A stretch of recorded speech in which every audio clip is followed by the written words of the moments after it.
co-host, Charlie Hooper, president of the UTD Gamma Iota Sigma chapter. And I am the other co-host, Professor Stephen Haynes, director of the Risk and Insurance Program here at UT Dallas. Yeah, so we wanted to make episode 1 just kind of a, get to know your hosts, just kind of going over some of our background, what we want to do. The future episodes will have the cool guests and whatnot, but you're stuck with us for the next half hour. I definitely say there's going to be a lot more cooler guests than me down the road, so we're definitely glad to have you here, and this is going to be a great opportunity for us to talk about what's going on in GIS and with the risk management program, and more importantly, to communicate what risk and insurance is really all about. We all have these ideas of what it is, and we all think that we know what it is, but until you actually start hearing people who are doing it, does it really come true, like what we're really all about? And this is really the platform for us to have real, authentic talks about risk. Mm-hmm. Yeah, and we kind of started this podcast up in a response to, all this COVID, the virtual environment. Man, it gets some meeting fatigue with the classes and the Zooms and the meetings, so we wanted something a little more asynchronous, can kind of just long-form conversation it out. Yeah, absolutely, and I'll tell you, I am just as done with Zoom as everyone else is, and this is one of those things where I wish we didn't have to do this, but it also gives us this opportunity that we think might be worth doing, right? And we have some really cool guests lined up for this semester, including a person who specializes in extreme weather, who's going to be coming on and talking about extreme weather and the risk to communities and how to prepare. We have people coming in to talk about the history of risk management and insurance. We have other people who are going to come in and talk about current risk with cyber in those worlds. And I mean, that's kind of outside my bandwagon. Mm-hmm. The minute you start talking about switches and nodes and network servers, I'm like, yeah, I'm out. I'm out. Yeah, we'll have a lot of cool guests coming up. And then in the future, we'll have an officer as well, and then the guests. So we are one part of a small team. So I guess we can jump right in then. Yeah, let's do that. Hi, Professor Haynes. Hey, Charlie. What in the world were you thinking when you wanted to get a PhD in risk management? Oh my God. That's kind of funny because I knew I wanted to get a PhD, and I actually really didn't know where I was going to get a PhD from, and so when I started out, I actually started out in getting a degree in biology, and I thought that that's what I wanted to do, become a doctor. And I got about 2 years into the program, and I was like, I don't know about this now. So I actually moved over into emergency management in my degree from University of North Texas is in emergency management with a minor in history, and that's actually where I met Deborah Richardson. I was her first class, and I think we actually did commercial property was my very first class with her. So that was a fun little introduction. And from there, I kind of figured out that I really enjoyed risk. I really enjoyed talking about disasters. I really enjoyed talking about vulnerability in communities. And I knew I wanted to get a PhD, so I got a master's in public administration because at the time I was working for a city, and I thought, hey, I like working for the government. That seemed like a great idea. Until I saw my paycheck, and then I realized that maybe this isn't the best thing in the world. That makes more bread. And so once I kind of moved along, I got into my PhD program at Oklahoma State, which is fire and emergency management. And specifically what I look at there is I look at organizational crisis, and I look at how organizational culture is kind of like it's kind of the barometer, it's kind of the thermometer in which you can tell how organizations are going to respond in a crisis situation. When you have a good culture where it's inclusive and everyone's working together, you see that organizations are more adaptive to responding and they're more resilient. But when it's in, everyone out for themselves type culture, those cultures just don't do as well in responding to external threats and even internal threats. So I think that's kind of how I ended up where I am. Mm-hmm. I love that you mix in the organizational culture with the risk management side, because I think recovering from a crisis is a team effort. So what are some of the main drivers behind what's a good culture and a bad culture in terms of how they prepare and handle risk? Yeah, no, I think that's a really good question. I think when it comes to good culture, there's some commonalities. One you don't see silos. You see where people are working in a collaborative environment. You see where information is being exchanged from one group to another. And you see inclusiveness. And I say inclusiveness over diversity for a specific reason. Diversity is really more about how we're all different, right? It's really about how diversity is important because the more different perspectives we can create, the more realistic solutions and problem solving we can do. Inclusion is really more about accepting people the way they are. We're all different. We're all unique. We're all wonderful. We're all horrible at the same time. Like we all come with our strengths and our weaknesses, but we have to learn to accept each other as they are, right? And so that's another thing. So we got inclusion, we got communication, and then the other thing is empowerment. I think it's really important that in a healthy organizational culture, employees are empowered to do something. Like they feel that they can do it. They feel like it's okay to make mistakes.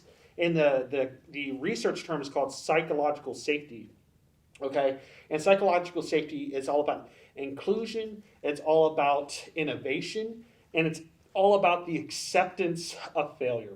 Mm-hmm. When you are safe to fail, then you're also safe to create. And that's really what's important for an organization to be successful today.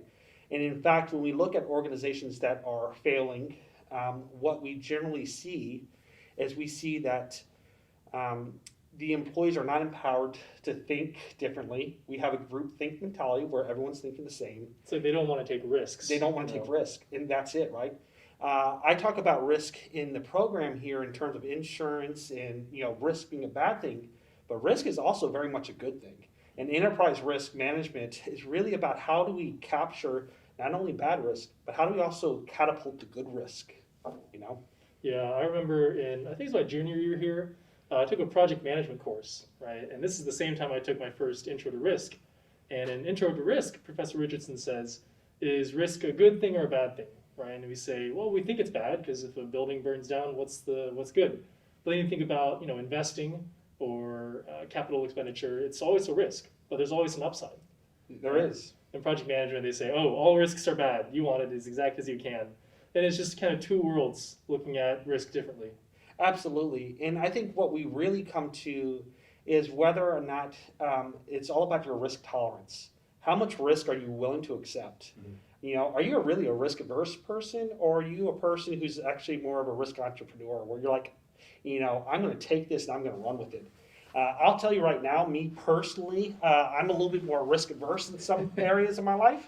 However, and I'll tell you this from my background, I'm always willing to try something once.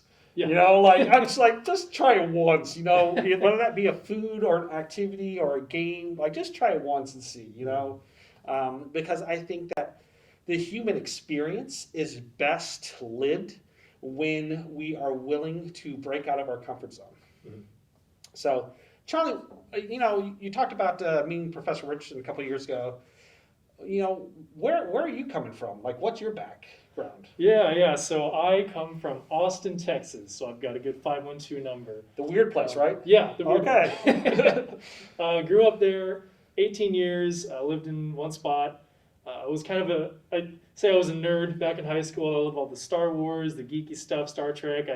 My mother's Asian, so I'm a half-blood. And growing up with an Asian parent, you do the violin, the piano, the clarinet, the math.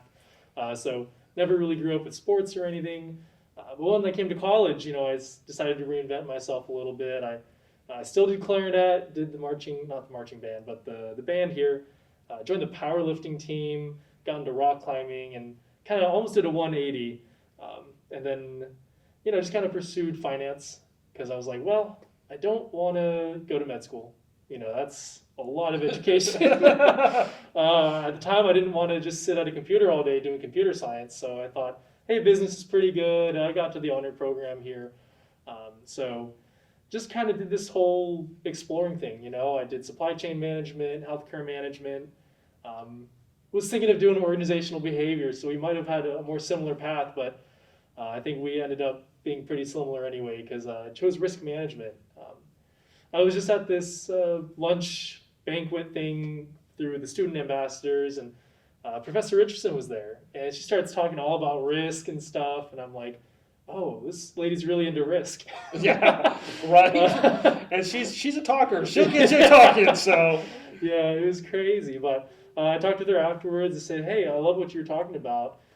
And they said, take my intro course. So I was like, well, I came in with a lot of credits from dual credit in high school. Had a lot of electives that I could just take. So I was very fortunate to be able to dip my toes in a lot of pools, and I tried out, intro to risk management.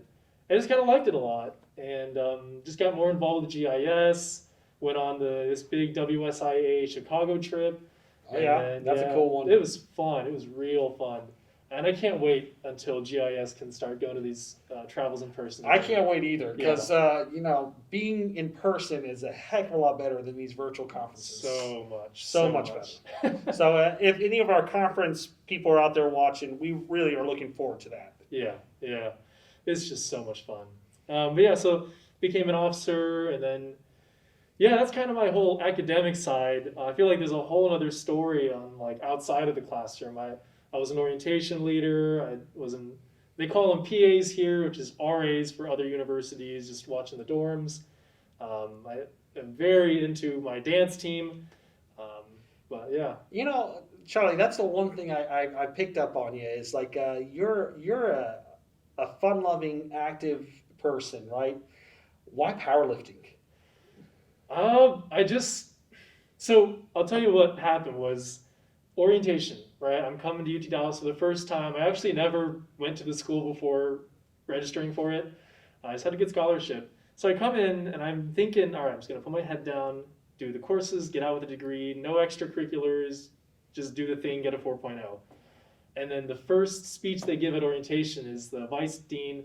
He says, don't just go to class and leave. Like, go out, try new things. This is a time where you have free time and yeah. you can learn all sorts of skills.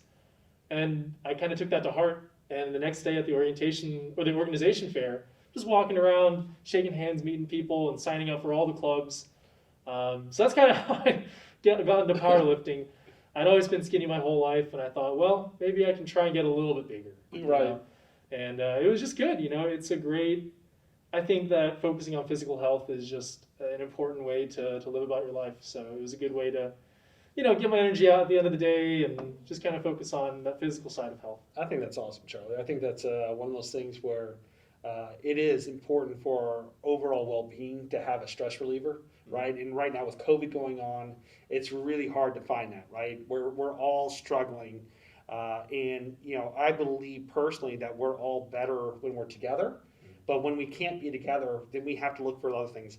I recently took up running, and I hate running. I hate running with a passion, but I'm starting to find my groove. I'm starting to find my step. I like lifting weights. That's actually what I enjoy doing. But I've just been staying out of the gym a little bit and instead trying to get my running feet on. Yeah, and running has so many benefits too, just for like mental health and physical health. I used to go running every morning, and that was peak Charlie, I'm telling you. Right. Well, there's where the street that I run on, there's a lot of people who run on the street, and you start to see some of the same runners. And there's me who looks like I'm about to fall over and die, And then there's always this one guy who looks like he just, just stepped out into the world, hair flowing, just gets into a pace. And every once in a while I'll be like, what mile are you on? And he'll be like, 13. I'm like, 13, great. I'm on half mile, 1. So, but it's all about where we start, right? And the fact is we all start somewhere. We're all going to finish at the same place. And really it's more about the experience and the accomplishments, right? And I think that's really important right now, that you set small accomplishments, you set small goals. When we look at my career, right, and where I come from, I have always focused on one thing at a time. And because when you focus on one thing at a time, you're more likely to accomplish it. So I set a big dream, and my big dream is this. And then I map out what does that look like conceptually? How do I get to that big dream? And then I just do the one obstacle at that time. And then once I've accomplished that, then I move to the next one. So I guess you can say I project manage my life, but it is what it is. Yeah. So what is your big dream now? Oh my God. So big dream now is to eventually have our risk management program be a major program. I want this to be like some of the other schools, like the University of North Texas, that has a major program. And I want to grow this program to be a top 20 school and eventually to a top 10 school in the risk management industry. We are really, really fortunate. We are here in Dallas-Fort Worth, which is like the capital of insurance. You got Chicago, you got New York, you got LA, you got London, you got Munich. But Dallas is really where a lot of business is taking place. And we have a lot of opportunity and we have a lot of support from our industry partners. And so that's kind of my big dream right now, is to get this to a major program. The second thing is I want this to be a major research producing program. I think that research is really important, and risk management research is really kind of low. There's not a lot of journals that dedicate that. There's not a lot of scholars in risk management. Instead, what generally happens is people study risk in concept to another discipline. Like engineers will study risk because they want to figure out how things are going to fall or break or whatever. And we call that interdisciplinary. I really want to focus on risk in terms of the advancement of the science of risk. And this is the reason why our tagline, when we talk about risk and reward, is where the science of risk and insurance collide, right? Because we have risk, and insurance becomes a tool in which case we can manage some of our risk. And really, we're really funding our risk more than anything here. It's a risk finance tool. But the next wave of students coming out of here are going to be the risk professionals that are going to be dealing with such difficult issues such as climate change. They're going to be dealing with difficult issues such as the disparity between incomes and the unfortunate conglomerations of major corporations and big business is failing. And in fact, if you want to know my opinion, I'm sure you want to know my opinion, Charlie. I think everyone does. I think everyone does. I think that when we look at in 2020, we had $1 billion or more losses, and that was a historic high. And what we're starting to see is the insurance industry reacting to wildfires in California where they're non-renewing. And we're starting to see people not being able to find insurance, and the state's going to have to pick up that risk. And what I'm afraid that we're going to see is end up some market disruption, and we're going to see people who are going to be forced out of their homes. We're going to start seeing migration, which has already taken place. A lot of people leaving California for Texas. And these types of trends are things that we as risk professionals have to start thinking about, because at the end of the day, we talked about this before. I'm very big in the Stoic philosophy. Yes, Stoicism. Stoicism. Marcus Aurelius once said, "What is bad for the beehive is bad for the bee." And what that really means is what's bad for the community, what's bad for us as citizens of humanity, is bad for ourselves individually, right? So, I think that's kind of the big things that I'm thinking about. Yeah. So how does all this, all the trends that are happening and need to prepare the professionals, how does that kind of trickle down into the research that you are hoping to eventually do here? Yeah, so currently I have a paper out for submission where I'm actually looking at revisiting business impact analysis. Business impact, when we talk about business impact analysis, what we're talking about really is like some type of hazard and some type of probability of that hazard occurring, plus the risk, right? Some type of impact. So we say, the hazard probability times impact is the risk. Well, the paper that I just got done, sitting out for publication, is adding that and extending that to one step further, and it's looking at the adaptive performance of the people in the organization to respond. Mm-hmm. The fact is we all have an obligation to do something when bad things happen, right? But we're not capturing that. So that's one thing that I'm looking at, is how do we capture that information? Because I think that's how we build resiliency. I think that's how resilience happens, is when we can start taking into account how people respond. Other areas that I'm looking at, I'm starting a new research project, and this is in the new foundational stages, where I'm looking at why people went into the insurance field. This is a question that no one's really looked at. Like, why do people go, And so I'm looking at, why do people go? Why do people stay? And what are the challenges that the next generation of risk professionals are going to be experiencing? So I'm doing that project. Yeah. Plus, I'm looking at a lot of organizational culture. I'm a part of an awesome team out of Oklahoma State. We're looking at organizational culture in the fire service, and what we're finding out is that our firefighters are being burnt out. They're dealing with a lot of emotional distress, and physically they're being worn down. And so that's probably my most meaningful work right now, because ultimately I want to take care of the people who protect us. So.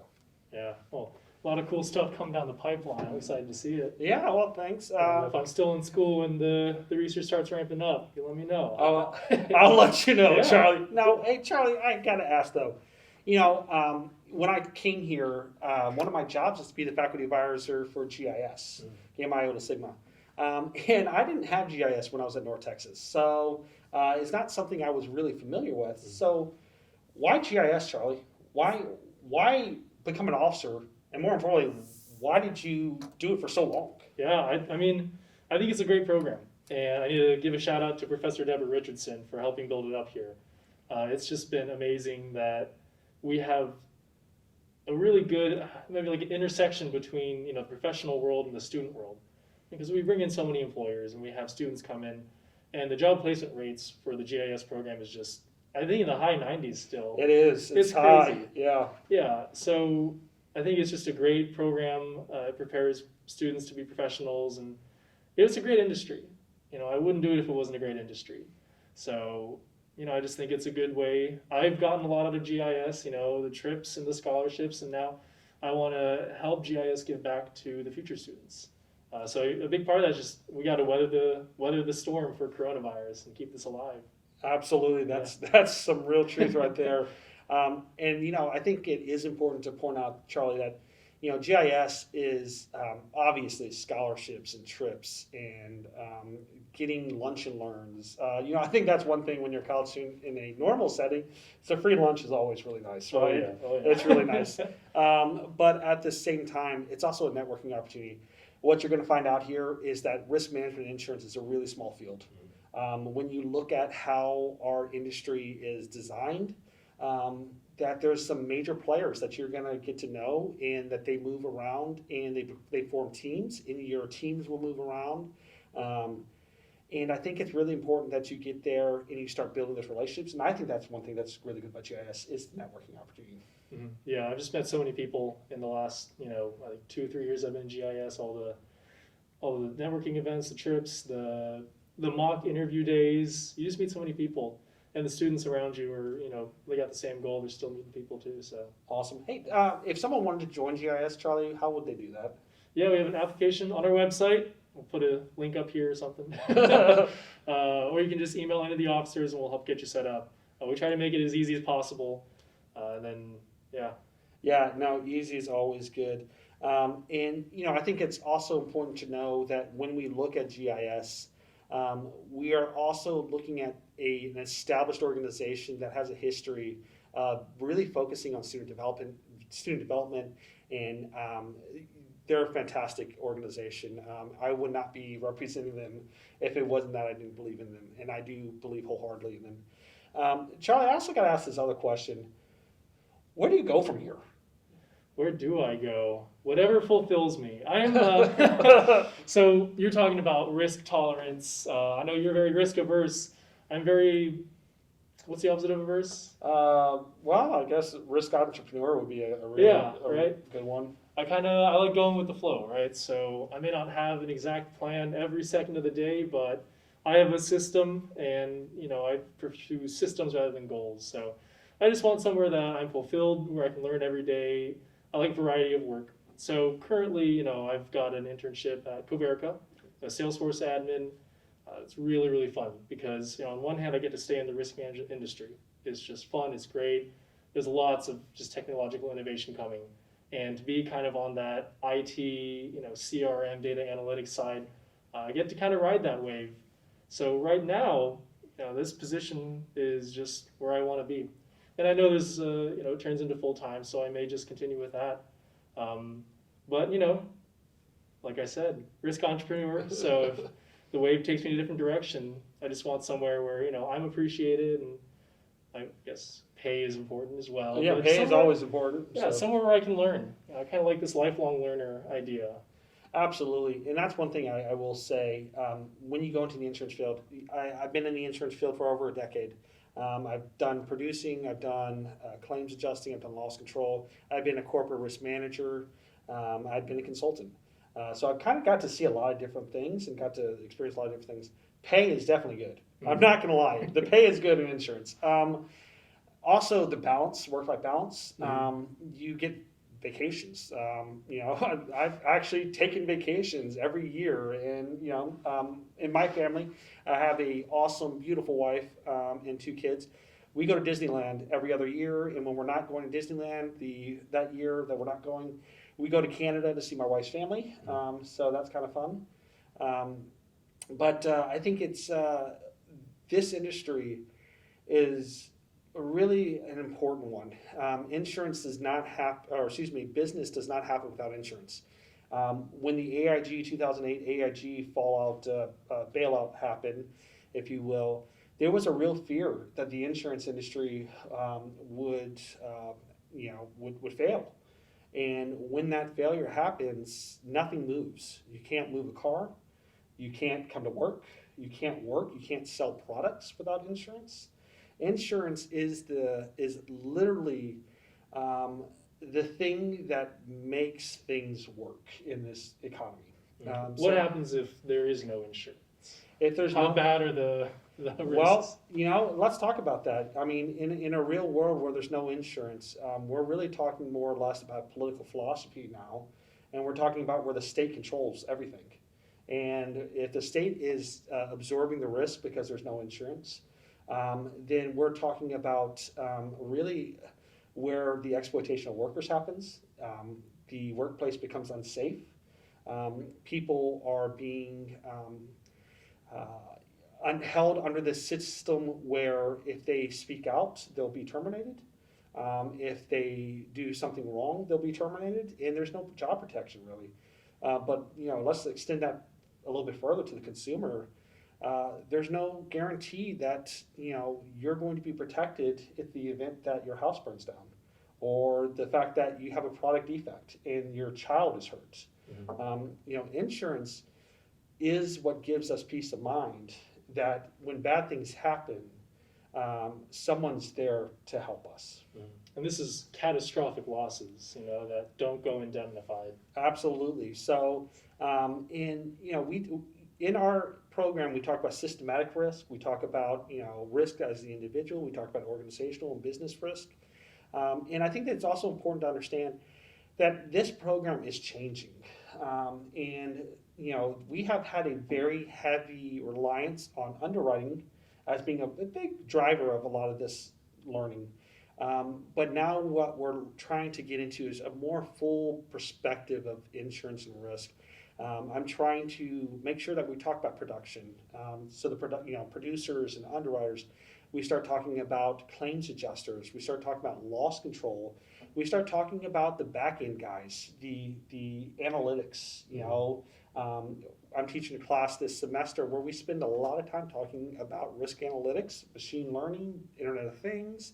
I'm excited to teach that course because I think that's a course that if you want to be successful, you don't have to be the computer scientist, the data scientist. You have to be the communicator of it. And risk communication is one skill that a lot of people struggle with. Even with all the events happening all around us, there's not really a lot of people who have been very good at being a risk communicator, but like one person who has done a very good job is Dr. Fauci with the coronavirus. Yeah.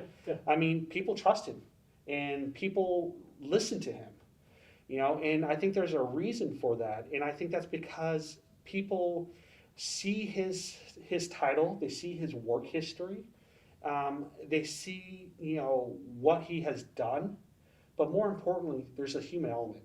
People look into that camera, or when he looks into the camera and people are watching the screen, there's this connection. And they believe, I think wholeheartedly, that he has their best interest at heart. And I think that that's really important, being a risk communicator, is being able to make human connection. Mm-hmm.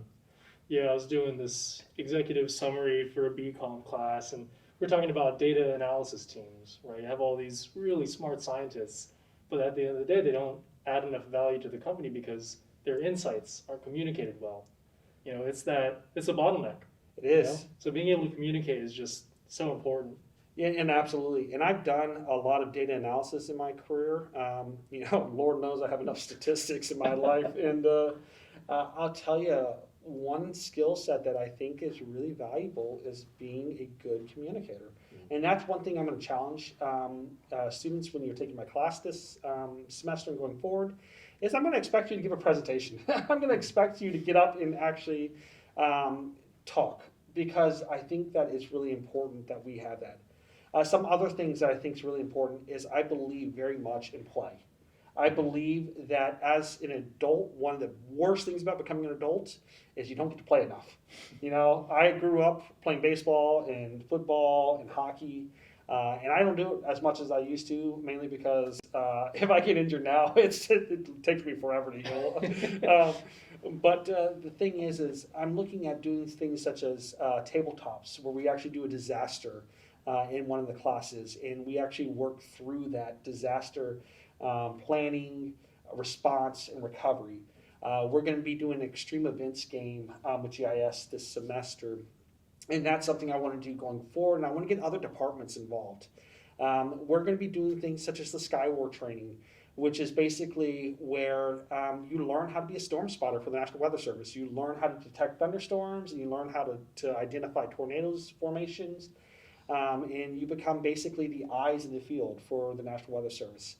The other things I really want is I want people to be well balanced when it's all said and done here. That you're coming out with a degree that you can go into a position and you can successfully do your job. UT Dallas students have a reputation already as being really good. Deborah Richardson, Professor Richardson, did a fantastic job designing this program. She's done a fantastic job of leading the charge. And I'm excited to be here to take that torch and carry it forward. Yeah, you got some big shoes to fill. Oh my God. Yeah. And I always say this every time I talk about Deborah, Professor Richardson, she is a one in a million. There is no one else like her. I hate to say it, she's a unicorn, and I'm more like a mule. So, I just keep going. I'm a driven person through stubbornness, whereas she is really a great collaborator. She is engaging. She's a great communicator.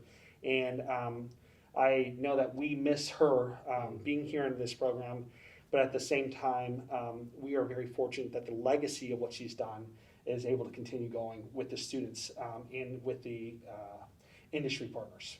I'm excited to see where this goes. Tell me, in 5 years, right? Everything goes right for you. Where do you see this program? What's the benefits to joining? Yeah. People are leaving with this, that. So how many professors? in 5 years, I'd like to see this program a major program.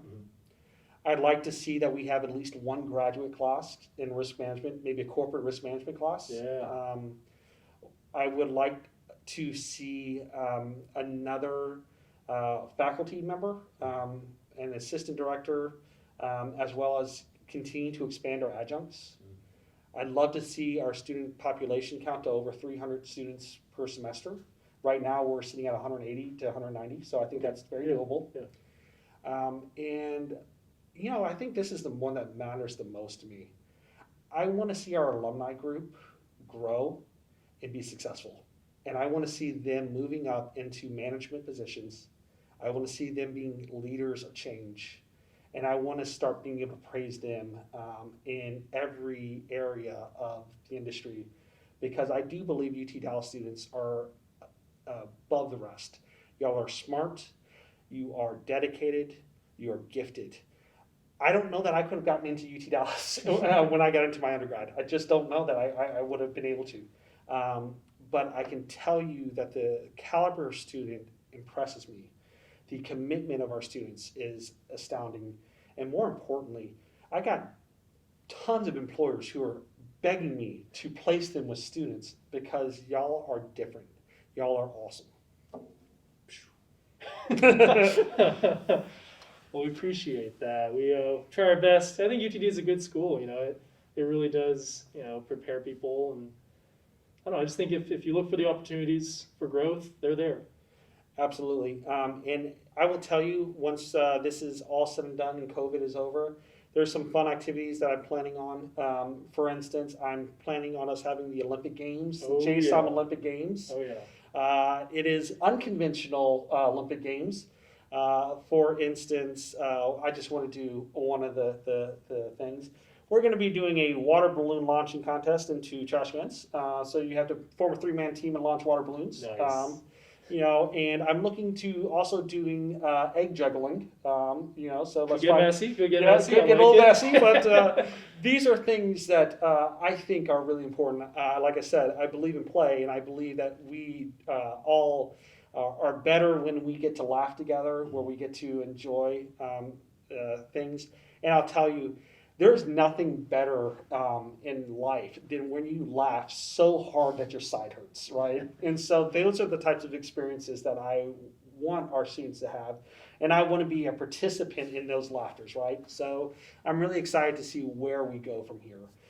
So I think we just need to stay strong, stay committed, and continue the course. This spring semester, we don't know what all is going to happen, but we're going to get through it together.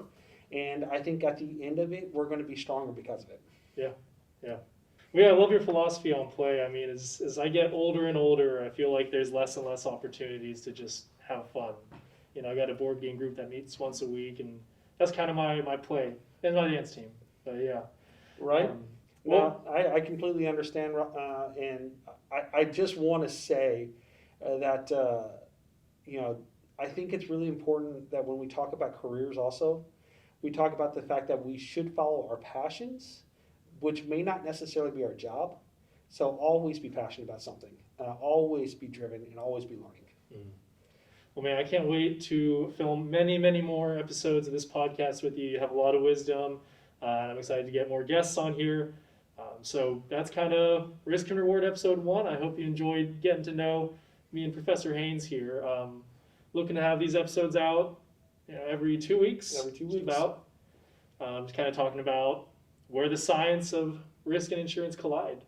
Absolutely. Charlie, thank you so much for hosting this. Thank you for our GIS officers. We could not do what we do without the dedication of our officers.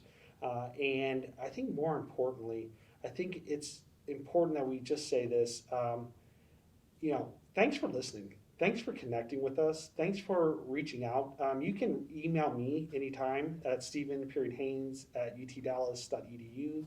I always have an open door policy for students to come out. I'm also very big into mentoring. And we have a mentorship program here that if you want to be a part of, reach out to us. Of course, Charlie's going to make our email address available in the box, as well as the email or the address for our organization. Thank you for being a part of this, and I think that this is something to be excited about. Yeah, I'm excited. Reach out to me if you need anything too. I'm always, I'm here to give back. So charles.hooper@utdallas.edu, or text me, DM me, what have you. Looking forward to future episodes. Absolutely. All right. Well, thank you, and this is a great episode. Boom. Boom.